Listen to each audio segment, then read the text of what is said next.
I'm Charlie Albone, and welcome to episode 7 of That's How We Grow, in partnership with STIHL Garden Power Tools. Throughout this series, we've been looking to provide the best advice to tackle that large gardening project you've been putting off. Whether it's laying or repairing your lawn, preparing a vegetable patch, or pruning your trees, we hope you understand the steps needed to achieve this. Once you have the garden looking great, it's simply a process of maintaining it. One challenge simply rolls over to another. But it is an incredibly rewarding feeling being able to sit back and enjoy your garden once all the initial hard work has been done, seeing what you've achieved, enjoying it for all it's worth. Believe it or not, but for some, the maintenance can become laborious, which raises a few questions. How do professionals plan and prepare for maintenance? How do you plan to maintain a large garden, particularly an internationally famous city landmark garden? Well, joining me today will be David Laughlin from the Sydney Botanic Gardens. It's going to be great to hear from David around how he and his team plan and prepare for the ongoing maintenance of the gardens. For us at home, our plans are going to be on a smaller scale, obviously, but there will be plenty of nuggets for us to learn. David Laughlin has been with the Sydney Royal Botanic Gardens for over 10 years, and he is the curator manager. Like me, he has an interest in perennial borders, annual colour, and has a love for the Australian Asteraceae family. David, welcome. Can you tell us a little bit about your horticulture career, please, and how on earth did you arrive at the Sydney Botanic Gardens? Well, Charlie, I guess I started as every good horticulturist should with an apprenticeship, and I was lucky enough to get an apprenticeship at the Royal Botanic Gardens. It was a bit of a career change for me, so I was quite an elderly apprentice when I started. And I did 4 years at the Botanic Gardens, best 4 years of my career. It was wonderful working with all these amazing people, experiencing all aspects of the amenity horticulture industry. I then moved off and I worked for 4 years at Sydney University, another fantastic experience. I spent a few years at Centennial Park as well, again, and then I came back to the Botanic Gardens and have been lucky enough to come back in the role I'm currently in. So I've been very lucky in the places I've worked. And what did you do before horticulture? I was in construction and civil engineering before, so it was a pretty substantial career change. But I figured that was, as you can guess, I'm not originally from Australia. So when I was back in Ireland, I was pretty much in the construction industry, which was booming back then. But then Yes. when we made the move to Australia 20 years ago, decided I'll try something different. And my father always had an amazing garden and was a wonderful gardener. So I always had a great interest in horticulture and gardening, but when I was in Ireland, it never really dawned on me to actually do it as a career, and it was only when I came here that I decided to follow my passion, I guess. Well, Sydney is the perfect climate to be working in horticulture and working at the Botanic Gardens. I mean, you must have felt like you died and gone to heaven. I did. I've never been more nervous in all my life than the day I had my interview for the apprenticeship. It was just, I just so much wanted to work here, and it was, such a great opportunity, and luckily they took pity on me and give me a job. When you're designing a space, I always have to ask the client, how much maintenance can you give the garden, or how much maintenance do you actually want to give the garden? And then you design accordingly to that. When you're dealing with a huge public space like the Botanic Gardens that's already up and running, how do you plan to maintain such a large space? Look, the principles are similar in that if we're designing a new garden, we obviously look at the resources that we can use to maintain that garden in the long run. Because as you know, there's no point in designing an absolutely beautiful garden. It's a living, growing thing, and then not being able to maintain it to its best. So we do look at those resources. We also look at the type of garden that we're working with, whether it's a current garden or a new garden. And at the Botanic Gardens, we've got a sort of a hierarchy of, if it's a garden that's linked to a science research collection, then it's got it's a very high priority for us to maintain those plants to a very high standard, because some of those plants could be rare and endangered. Some of them could even be extinct in the wild. So those plants have a huge value. We also have, conservation gardens as well, which are similar, but then we have gardens that our education teams use. We get thousands and thousands of children in yearly for to do courses and complete their education at the Botanic Gardens. And then we've got our horticultural gardens, which are basically those beautiful gardens that everyone comes and enjoys. So there's sort of a hierarchy, and we work out our maintenance needs based on on the obviously the needs of the plant, but also the importance of the collections. So I guess the home gardener could prioritize what's important to them, and sort of, and that's one way they could work out their maintenance schedule, I guess. They should. And like one thing I would say, gardens are to be enjoyed, whether you're working in them or you're just sitting having a glass of wine at the end of the day in your garden. So it's grow what you want to grow, and grow what obviously you have the time to look after and maintain is really important. Have you noticed a shift in the plants you're growing at the Botanic Gardens to a more drought-tolerant varieties, or are you sort of trying to show the wide variety of things that you can grow in Sydney? Look, we are trialling plants at the moment. We have a pretty extensive trial garden, which we trial new varieties into the market, and yeah, we're finding like Sydney's climate it has certainly got warmer, and sometimes the weather is getting more extreme, and that can also be drought, or we can have a year like this spring where we're actually getting quite a considerable amount of rain. Something I would say that's vitally important is drainage. So if we have good drainage in our soil, most of those drought tolerant plants won't complain whenever they get rain, as long as the water's not sitting around the root zones.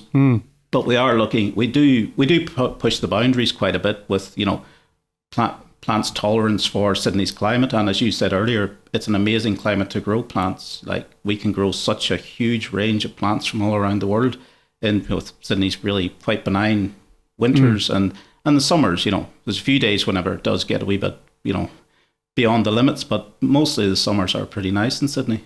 Especially for us English and Irish, yeah. Yeah, well, that's true. Yeah, 20 years ago when I first arrived, I thought, what have I done? I've arrived in the Sahara Desert. Yeah, I think it's drainage is so overlooked when it comes to plants. All plants like water. Yeah. They just don't like, some plants just don't like water sitting around their roots. Rosemary is a great example of that. Yeah. It will thrive if you give it lots of water, as long as the water gets away from its roots. Exactly, and that's key. And I hate that sort of, that xerophyte term where they talk about plants like they almost don't need water. Every living element, like water is the most important element. It's the plants that don't like a constantly wet root zone. They do need water. So how do professionals plan and prepare for maintenance? Like, is it a week-to-week process? Are there elements that are set in a diary, such as tree pruning, fertilizing, or do you just make it up as you go along because things change from year to year?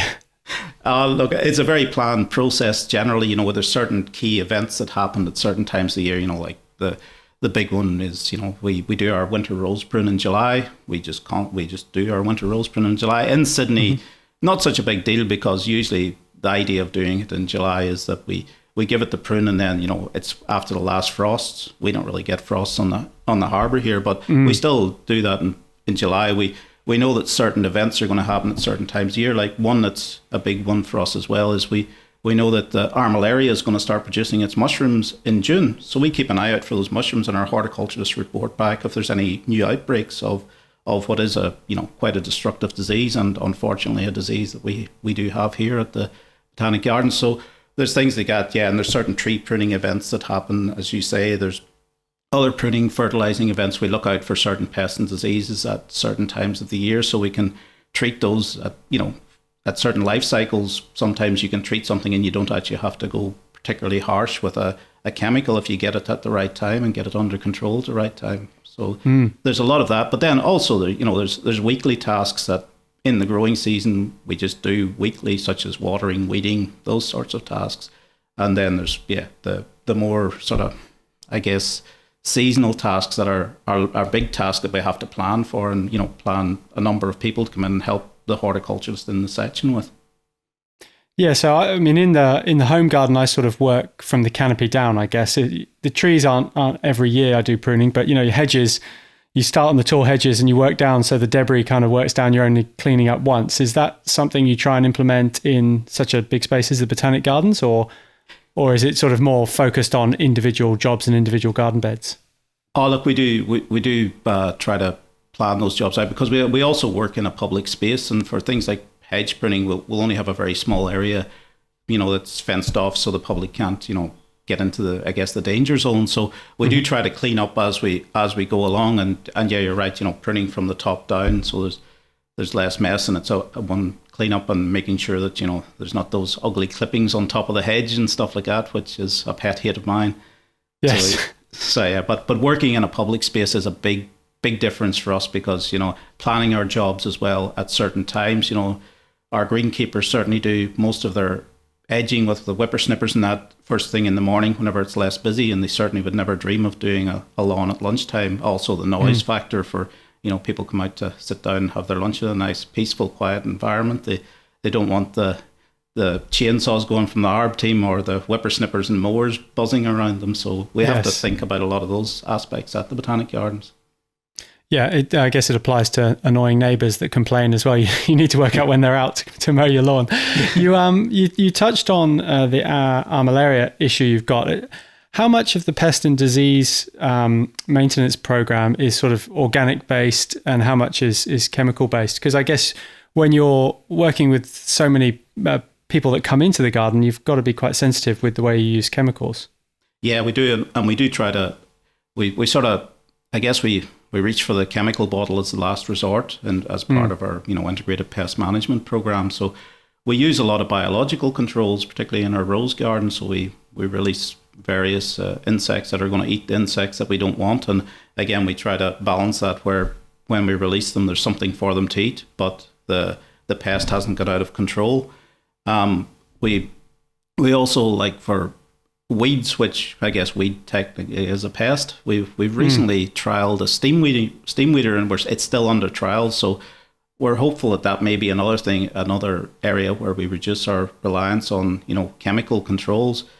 Yes, and we also obviously do physical controls and just observation and knowing when to actually control the pest or disease at the optimum time, which means if we get it at a certain, if it's a pest such as lily caterpillar, if we get it at a certain stage in its life cycle, we may be able to use a biological control. But if we miss that very small window and it's gone to a more adult cycle, then we may actually have to, unfortunately, use a chemical control. So there's a lot of that stuff that our horticulturists are very skilled in that area. Yeah, I mean, last resort is chemicals, but sometimes you just have to use them. I think it's as long as you're using them properly, then it's sort of it's all part of an integrated pest management system, as you said. I found with weeding, when I realised that weeding will never ever be finished, then it actually becomes a job that can be quite enjoyable. You can use it as meditation, sort of zone out.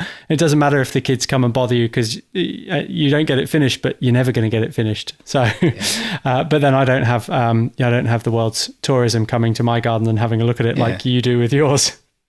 Weeds are the bane of our existence in many ways. And look, I always remember back to my days in TAFE, and the teacher always said, look, if you haven't got time to weed it, at least pull the flower head off and don't let it seed.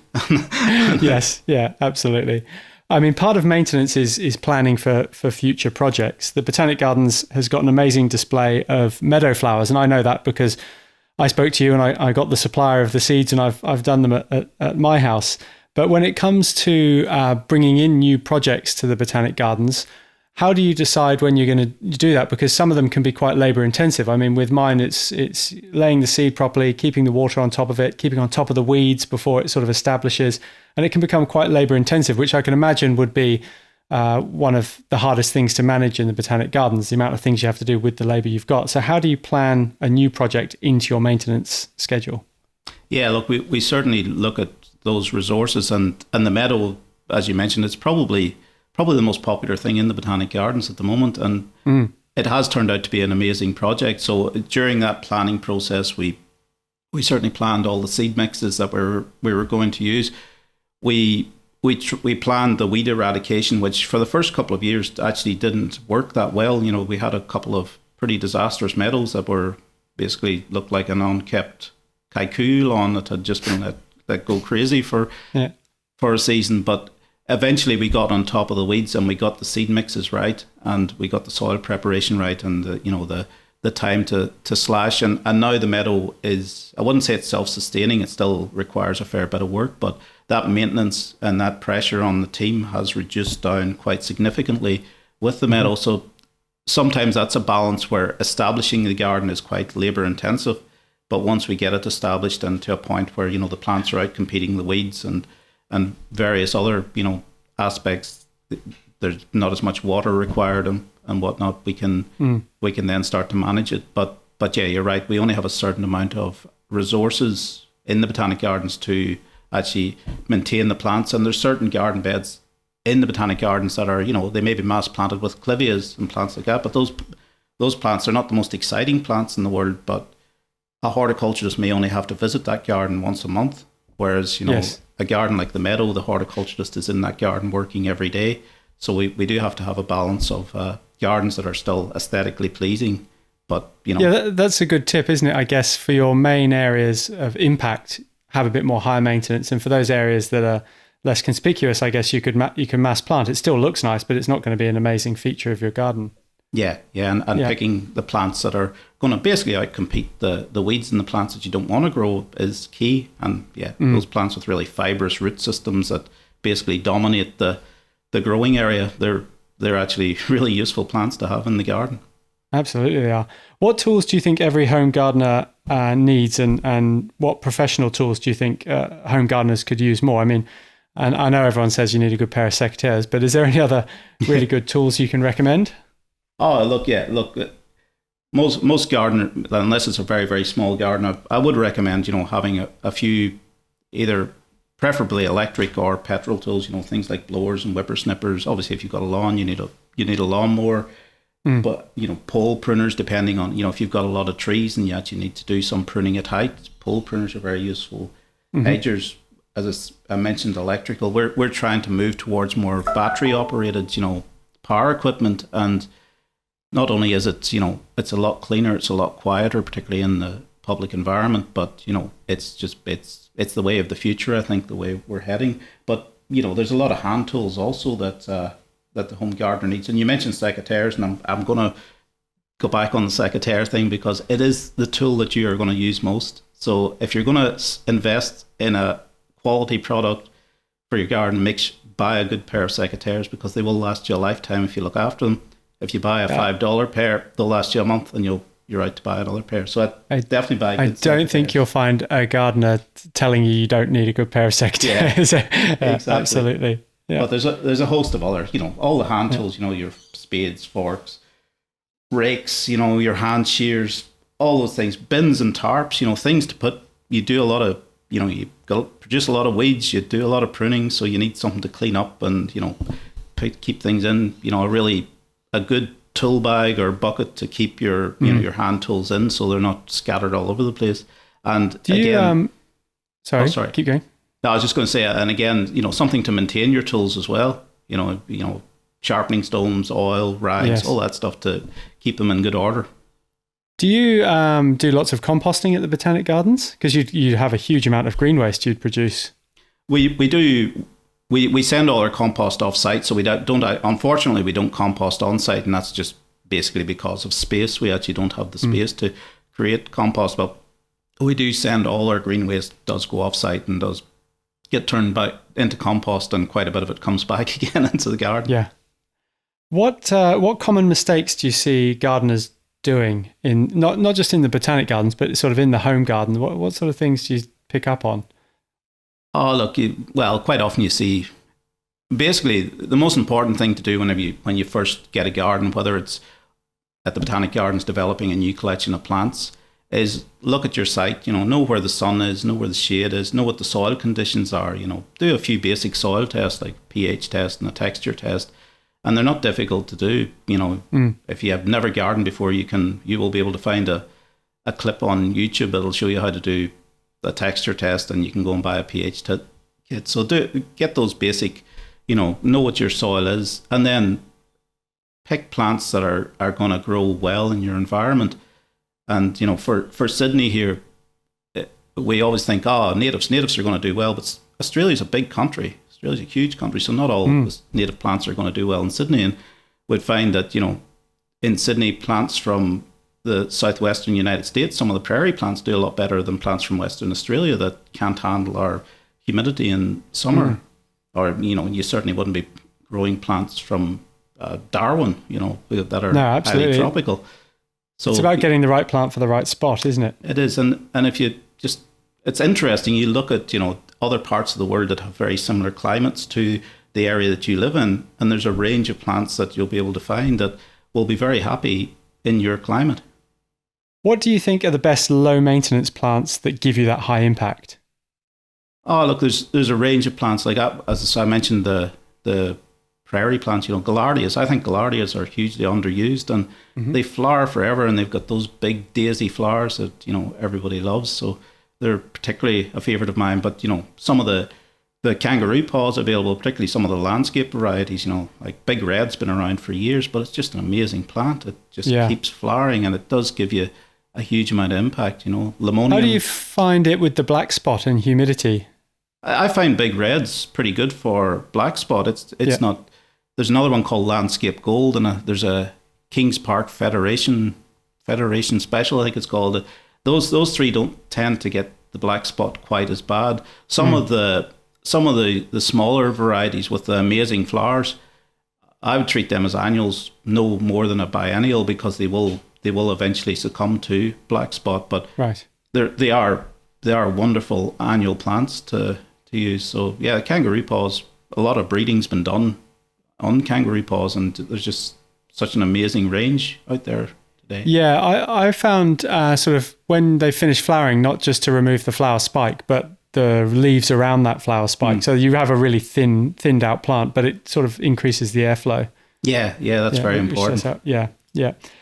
So what can the home gardener take from someone who looks after one of the most prestigious gardens in the whole world? Well, thank you very much. Look, I guess the one thing I always say to everyone is I've killed many plants in my career, and I think just about every horticulturist has. So if you start off gardening and you find that, you bring this beautiful plant home from the nursery, you plant it, and 6 months later it's dead, doesn't necessarily mean you're a terrible gardener. It just means that you learn from that experience, and you learn about the plants that are going to do well in your garden. I guess, it gets back to that. Enjoy your garden, know your garden, know what your local environment's like, know what your microclimates are like, and then really start to enjoy your garden. And, start off with, plants that and plants that are basic. Take advice, and then as you get more confident, you can start experimenting, you can start, developing your garden. But the most important thing is to enjoy it. If your garden becomes a chore and you hate going out to do the gardening, then there's something wrong. It should be an enjoyable experience. Absolutely. I think you learn a lot. I mean, I've killed a lot of plants in my time, but you learn a lot from the way you kill plants. They tell you what they need. If it's water, if it's too much sun, and the more you kill, the more you learn that sort of stuff. And it just can only improve your gardening, I guess. Yeah, no, that's very true. Just try not to keep making the same mistake over and over again, I guess. Exactly. That's the big thing. Yeah. What's the old saying? I forget. Anyway, so your garden, is it like the painter's house that's not finished painting? Is it the plumber's house that's got terrible pipework, or is it sort of looked after to perfection like the botanic gardens are? Well, I wouldn't say. If you ask my partner, she would definitely say it's not perfection by any means, but it's very small, so that's I've got that advantage. I've got a little courtyard, and I've got a green wall, which usually at this time of the year starts to look quite good, because I do a bit of renovations on it, coming into spring, and then by the end of winter, it's looking a little bit tatty, and I'm getting complaints. But yeah, it could be better. Is it like the green wall in the calyx? Because that's very impressive at the Botanic Gardens. It is. It's a little bit smaller than the one in the calyx. Yeah, well, you'd hope so. But no, it's, the one in the calyx is we use that wall to basically paint pictures. My green wall's a bit more natural looking, and it's a bit more perennial as well, because I cannot afford to keep replacing the plants at the rate that we do in the calyx. But is it the same system of pots clicked onto the wall, or is it a It is. It is that system. Yeah, it's just that. It's an amazing display. It is, and it's a wonderful way to grow plants, particularly, obviously if you're short of space, and you can have quite a few extra square meters of planted area. Yeah, and you soon learn that once you put up your green wall, and then you go to buy the plants to fill it, you realize how many plants fit on a green wall, because absolutely. It's quite an expensive exercise. It can be. I think I did one system that was 55 plants a square meter, so it's just that can really get up there, can't it? It can, but it's worth it. They do look absolutely spectacular. Yeah, they give you high impact, and they really don't take up a footprint, so they're a great addition to the garden. But David, thank you so much for your time. I do really appreciate it. You maintain, like I said, one of the best gardens in the world, and I do appreciate your knowledge. Thank you very much. No, thank you very much, Charlie. It was a pleasure. Now it is time for some community questions, and we've got a couple of complex ones this week. Rosemary asks, that's a nice name, Rosemary. I have a Japanese camellia, Cape jasmine, and a Chinese wisteria plant that I need to move in my garden. They're currently in a full sun location and thriving. However, due to renovations, I need to transplant all three to another full sun location. So my questions are, when is the best time of year to do this? Well, that is simple. It needs to be done in winter. If you're trying to do it in summer, these plants are not going to do very well. So winter is the best time, especially when they're dormant. How do I get the new location ready so they continue to thrive? So soil preparation is key here. I would rip through the soil, try and get as much air into it, try and get as much compost into it as possible. That way the new roots are going to find it easy to penetrate out into the soil. And with the addition of compost, it's going to hold on to water and nutrients for longer, and you have a better chance of success. And the last part of this question is there one critical element to getting a successful transplant? And there is, and this is all about the root ball. You need to get as many roots as you possibly can for your plant. So dig the hole around the plant as big as you possibly can and try and maintain as much soil around the roots as possible, because that's going to protect them. They're not going to dry out and they'll continue to grow. Margot has just asked, I loved listening to your podcast, That's How We Grow. Loved it, very informative. Thank you, Margot. The check is in the mail. But the question is, I put in new turf last year and suddenly have a patchy lawn. I saw a grub, which I think is going to town all over my backyard. What is the best way to treat this, and does it require once off or every week treatment? So you may possibly have a lawn grub. Now what these do is they eat the roots of the plant, and by the time you notice it on top, it's far too late. Everything's been eaten underneath and you're going to get a patchy lawn. So there is a lawn grub insecticide you can get, which you apply to your lawn and it kills the bug.